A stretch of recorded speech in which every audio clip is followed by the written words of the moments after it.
മഹാകുംഭമേളയ്ക്കിടെ സാമൂഹിക മാധ്യമങ്ങളിൽ വൈറലായ മൊണാലിസ എന്ന മോനി ബോൺസ്ലെ ഇനി ബിഗ് സ്ക്രീനിൽ തിളങ്ങും. ബോളിവുഡ് സംവിധായകൻ സനോജ് മിശ്രയുടെ ചിത്രത്തിലൂടെയായിരിക്കും മൊണാലിസയുടെ ബോളിവുഡ് എൻട്രി എന്നാണ് ലഭിക്കുന്ന സൂചന. മനോജ് മിശ്രയുടെ അടുത്ത സിനിമയായ ദ ഡയറി ഓഫ് മണിപ്പൂരിനെ കുറിച്ച് അദ്ദേഹം ചർച്ച നടത്തിയതായി NDTV റിപ്പോർട്ട് ചെയ്യുന്നുണ്ട്.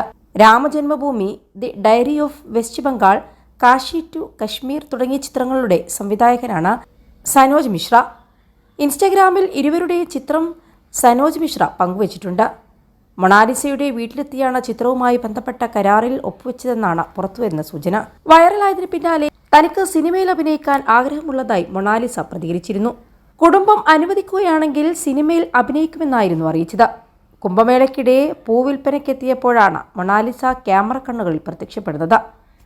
ദൃശ്യങ്ങൾ സോഷ്യൽ മീഡിയയിൽ വൈറലായതോടെ മോനി ബോൺസ്ലെയെ കാണാൻ നിരവധി പേർ എത്തുകയും കുടുംബത്തിന്റെ ഉപജീവനമാർഗമായ മാല വിൽപ്പനയെ ബാധിക്കുകയും ചെയ്തതോടെ പെൺകുട്ടിയെ സ്വന്തം നാട്ടിലേക്ക് രക്ഷിതാക്കൾ തിരിച്ചയച്ചതായി റിപ്പോർട്ടുകളുണ്ടായിരുന്നു. 21 ലക്ഷത്തോളം സന്തുഷ്ടരായ ഉപഭോക്താക്കളും 2 ലക്ഷത്തോളം തിമിര ശസ്ത്രക്രിയകളും പൂർത്തിയാക്കിയ മലബാറിലെ ഏക കണ്ണാശുപത്രി Al Salama high hospital, hospital road, Perinthalmanna.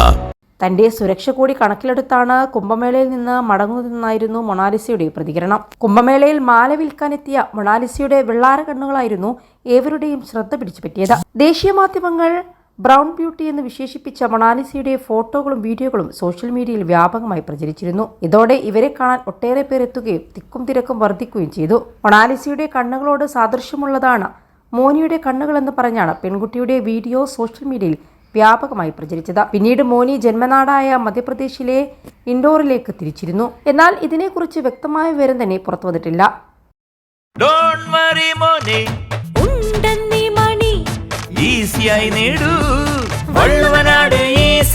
ആവശ്യം ഏതുമാകട്ടെ, പണം ഞങ്ങൾ തരും.